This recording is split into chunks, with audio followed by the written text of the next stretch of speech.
Hey, good morning, friends. It's Monday morning, early,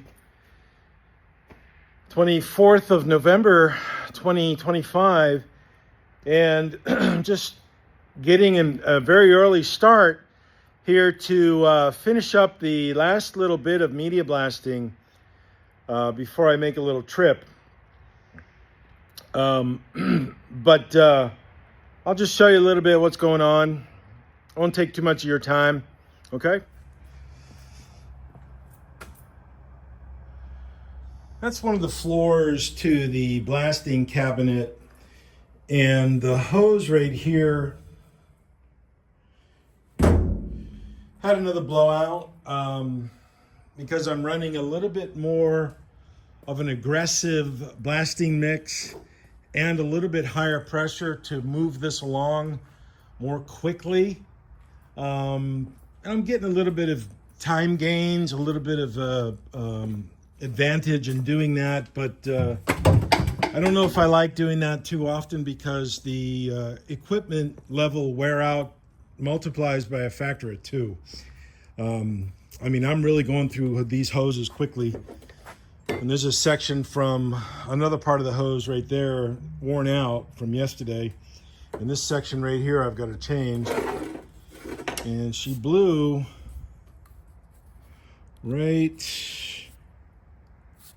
here, right there.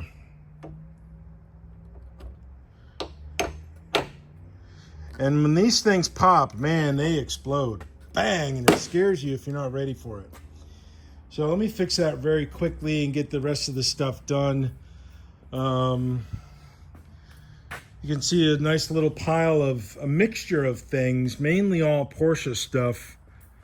Several of these cam covers are going to need to be repaired, welded. So I've got 2 cam covers and 2 or 3 side covers left, and that's it. And some Jeep stuff too. But this is the set right here that's going to be in the Ferrari red wrinkle. This whole setup right here. And part of this haul was the lower control arms and upper control arms for the rear suspension on these cars. So that piece and that piece, and the customer wanted to get them powder coated, but I referred them to not do that simply because they're prone to get a lot of rock damage. And so this right here is just an example. You've got the other 2 right next to me, but of course these have been blasted, and this green stuff is a zinc rich primer. And very soon I'm going to let these cure for several more days, and then I'm going to spray these with anywhere from 2 to 4 coats of epoxy primer, let it cure, let it get hard, and then spray this with the lower control arms with the semi-gloss black, and then of course these will be painted in the dull aluminum, so they'll look just like a raw casting, but they'll have protection on it. So that way, if any rocks and debris come up and damage the control arm, you've got multiple layers of paint that the rock will have to penetrate, versus powder coating is just 1 coat and it chips and that's it, and it will go right down to bare metal. So some applications it's better to paint, some applications it's better to powder coat, and I think that's a good mixture what I have, so we'll just leave it at that. Choose. Okay, friends, I am back. I tried to rig up a device to hold the phone while I media blast this last cam cover, but I needed to be very close to the glass. I needed to be very close so I can really capture the essence of what I'm doing for the viewer, you viewers out there. So let me try to do that. And I'm going to be doing this with one hand, so it's not going to be as good as I would like. Notice the nozzle. Notice you cannot really see a stream of blasting media coming out. You can see it a little bit. That means it's at an appropriate mixture of very lean. Now my window is very frosted. Two of my glass suppliers that I have historically used have closed up shop, gone out of business, because the price of glass over the past 3 or 4 years has quadrupled. And these fine folks cannot stay in business. So, of course, that cost I have to eat. And I have yet to find another glass supplier. I've got one that I did call, that I did meet by chance at a Waffle House up north of Waco a few weeks ago, going to get this haul of 928 parts. And got his phone number, but they have not returned my calls and they don't answer their phone. So I don't want to leave a message. I'd rather just talk to somebody. So that being said, I want to capture this last cam cover.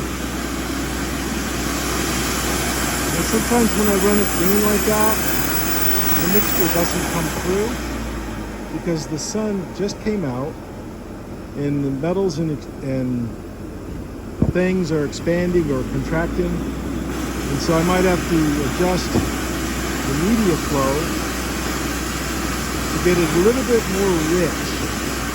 But it seems to be doing okay for right this second. Now, you can notice on the cam cover, if you have noticed, or if you have not noticed, let me just tell you, I split it up into quadrants and do it from all 4 directions of the cam cover. So I lay it on its side like this, and do the first half that's closest to me. And then I do the second half, paying close attention to those grooves where the cam cover gasket goes. That one's a little bit stubborn. And of course, anybody out there that knows anything about blasting may be going, why are you holding the blasting stream in one spot? Right there. You're going to destroy the metal, blah, blah, blah. Well, if I was sandblasting, yeah, it would really start eating into the metal or the substrate. But since I'm using plastic, I don't have those problems.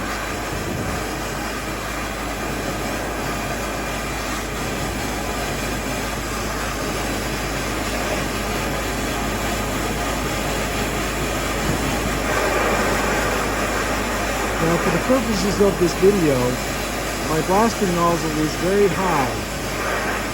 I would actually rather it be down lower like this, at a 45-degree angle, versus this high 70 or 75-degree angle. But I'm doing it this way for the video.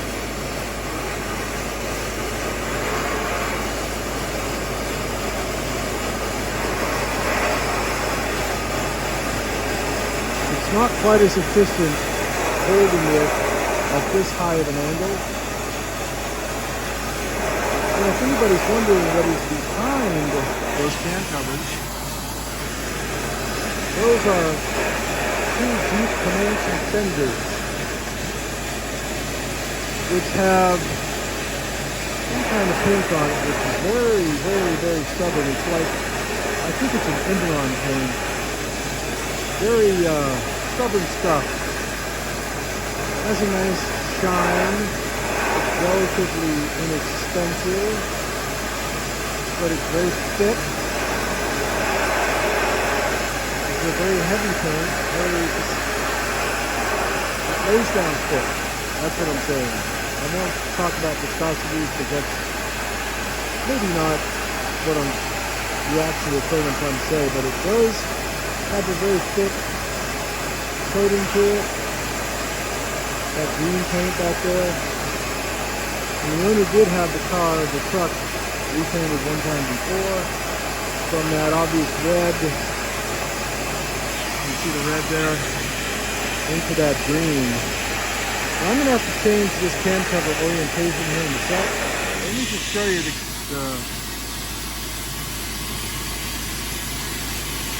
how long it takes just to remove a small segment of paint from that fender.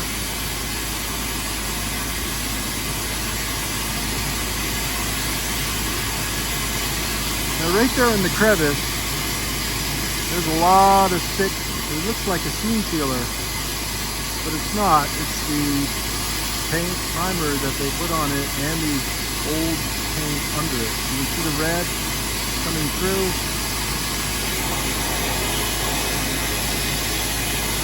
Remind you, my glass is frosted, so it's going to be hard for you to view it or see that. I'm glancing at the phone when I'm filming this. See how that stuff is just stubborn to remove. Now again,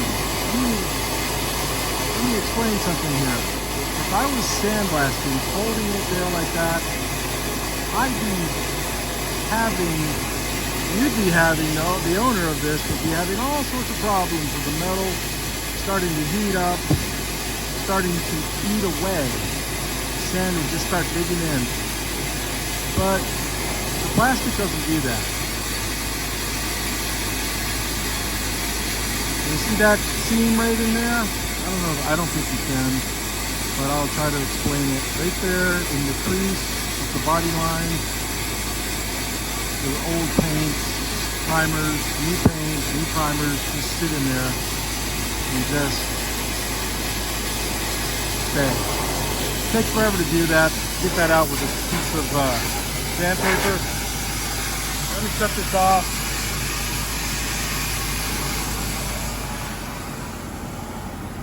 Wow, 8 minutes.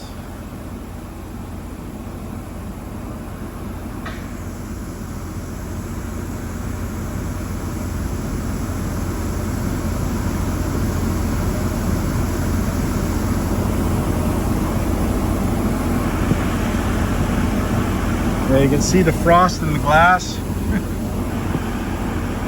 It is what it is. Well, anyways, friends, this will be it. So, cheers.